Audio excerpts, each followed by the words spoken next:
Chairman of the Meghalaya Congress Manifesto Drafting Committee, Dr. Celestine Lingdor, informed that the manifesto of the party will be focused on how to improve the revenue of the state.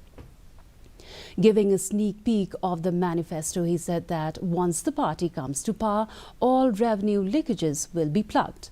In terms of tourism, he said that they will work to benefit the local populace as the ongoing trend is more beneficial for the tour operators and vehicle owners from the neighbouring state.